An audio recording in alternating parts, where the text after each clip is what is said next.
Next speaker, Dr. Ivor Krusenberg, founder and CEO of Power Up Energy Technologies, speaking on today's topic, hydrogen distribution for portable applications and critical infrastructure. Over to you, Dr. Ivor. Thank you so much, Melvin. Thanks also to Saudi Energy Meet for allowing us to present one of the most critical topics for the hydrogen distribution and also what related to the hydrogen technologies overall. I'm a CEO of Power Up Energy Technologies, who's manufacturing small portable hydrogen fuel cell based smart electric generators. So we really strongly believe that we're the right guys to talk about the portable applications. So for the last 50 years, demand for the hydrogen has been really increasing. Actually, since the 1960s, when the NASA Apollo project started using hydrogen, and also in relation to that, hydrogen became more aware, and the electrolysis systems also came into the market. So as you can see from here, since 1975, the usage and the demand of the hydrogen has been increasing enormously. And today we are coming to 100 million tons per year. And as you can also see from the graph, then obviously the main users nowadays are the chemical industries as well as the refining. And as I said, the most hydrogen used today is going to the petrochemical industry as well as the metal refineries. Then the majority produced hydrogen is currently produced from the methane, which means the gray hydrogen. However, the whole market is really strongly looking into the shift from gray hydrogen to the green hydrogen, which would be produced via the electrolysis process by using renewable energy from the solar panels, from the wind turbines, etc. Hydrogen usage in transportation is expanding, and I think everyone can, the regular person, can really see it, the usage on the roads. However, the amount of the cars is rather small, the same way with the buses, and it still counts for just 0.5% of the vehicles overall. So the fuel cell electric vehicle market almost doubled in recent years, and owing outstanding expansion mainly to China, Japan, and Korea. However, Europe is really taking off, and Germany has been making a lot of improvements lately as well. The governments are also spending a lot of money into the hydrogen research development, as well as I said, implementing the hydrogen infrastructure and taking the transportation vehicles onto the roads. As you can see, the demand for hydrogen as planned is getting within 4 years close to 1 million tons per year. And these leading countries, as I said already, are obviously Japan and Korea, as well as China. So Asia is definitely leading the whole hydrogen economy. The hydrogen refilling stations for the transportation segment is led by Japan, but as I said, Germany is also taking off. They have currently 84 refilling stations and 21 under construction. The rest of Europe is kind of behind, but last year, the 2020 has been really the game changer, and there's many new refilling station projects coming into the action and live. The US market at the same time also is taking off, but this mainly from the west coast, whilst California is leading the whole market in US by 45 refilling stations. And major users of hydrogen today, as I said, is still the chemical industry, petrochemical industry, especially then the metal refineries, transportation, but also shipping and aviation is really getting into the picture. The whole aviation industry is also shifting to the synthetic fuels, where the hydrogen is playing really crucial role.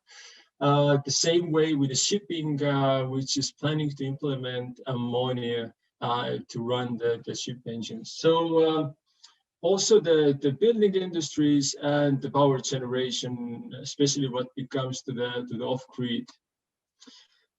And the main challenges faced with the hydrogen market right now is actually production of the low carbon hydrogen, because there's still lack of electrolysis systems, and there needs to be a lot of R&D investments made, as well as governmental support to really take these electrolysis systems live. As well, there is not enough green electricity available to really turn it into the energy carrier as hydrogen. So this is something the policymakers really need to take care of and keep eye on. Then development of the hydrogen infrastructure is really slow, as you saw from the previous slides. From the European wise, Germany is the leader, but the rest of the Europe is really behind. The same with the Middle East. There's lack of infrastructure for the hydrogen cars and buses. And the same can be said to the South America and also rest of the US, but becomes in addition to the, or next to the California. And the hydrogen is mostly supplied from the natural gas, so it's the gray hydrogen. So this is also one of the biggest challenges. And reasons why hydrogen is the fuel of the future. Obviously, the price of the green hydrogen is falling and becoming to the competitive to the carbon-rich fuels, diesel, etc. Also, the hydrogen trucks are hitting the road. There's more than 10 cars already in Switzerland, and also there's many trucks running on the roads also already in Asia. And the hydrogen trains is something, the really hot topic, which can be one of the game changers in the transportation industry. And to get there, the chicken and the egg problem needs to be solved, and we are really getting there. As you saw, the refilling stations are going to be built, and the plans are really large. So the hydrogen applications, I wanted to present you this great figure where you can really see where the hydrogen is used and how it's produced. And as I said, still the most of the hydrogen is produced from the fossil fuels, and still the transportation industry is with a low deployment and needs to be increased.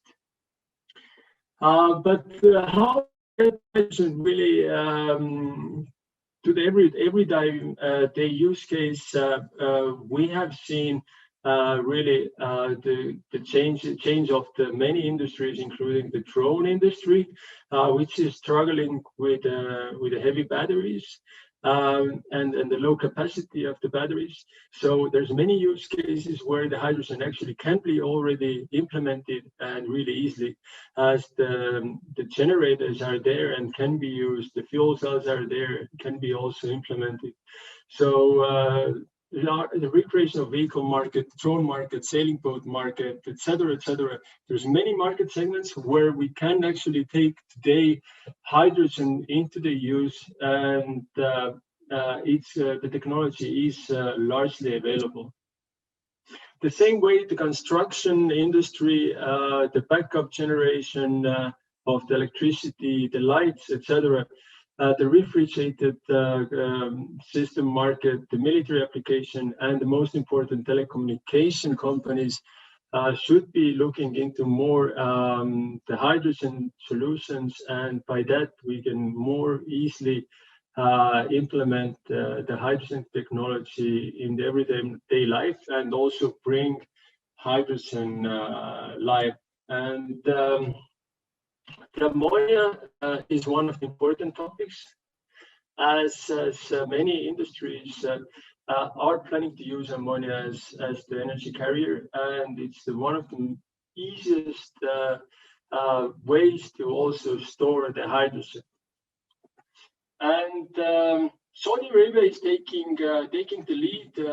There's many of you already know that there's more than $5 billion project already went live in Saudi Arabia, where Saudi Arabia is producing green ammonia, which then will be transported to Asia, to Europe, to produce the green hydrogen needed. Because, as I said, there's lack of production of the green hydrogen currently in most of the markets.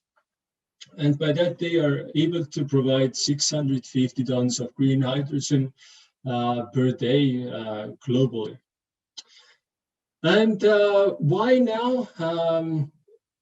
It's because the governments and the policymakers has taken a decision of the transition of the whole energy market to the renewable energy, to the green energy, etc. One of the leading countries for that worldwide is Sweden, who has already banned diesel for many applications, and will be totally closing the market by 2030. And our question is, what is going to happen after 2030? And there is only three ways to go. There is either to go to the batteries, use the hydrogen, or the biofuels. And the biofuels already have been proven to not work for many applications, including the diesel generators for the used for the smaller applications, because of the need for extra maintenance. The purity of the biofuels is rather low, etc., etc. So hydrogen is definitely one of the best ways to go because of the negative aspect of the batteries, what is related to the weight, capacity, as well as the recycling issues. And the policymakers, as I said, have taken the decision to take hydrogen live, and this is not something planned for the future, but this is today. From 2019, Canada was one of the leaders bringing the hydrogen strategy live.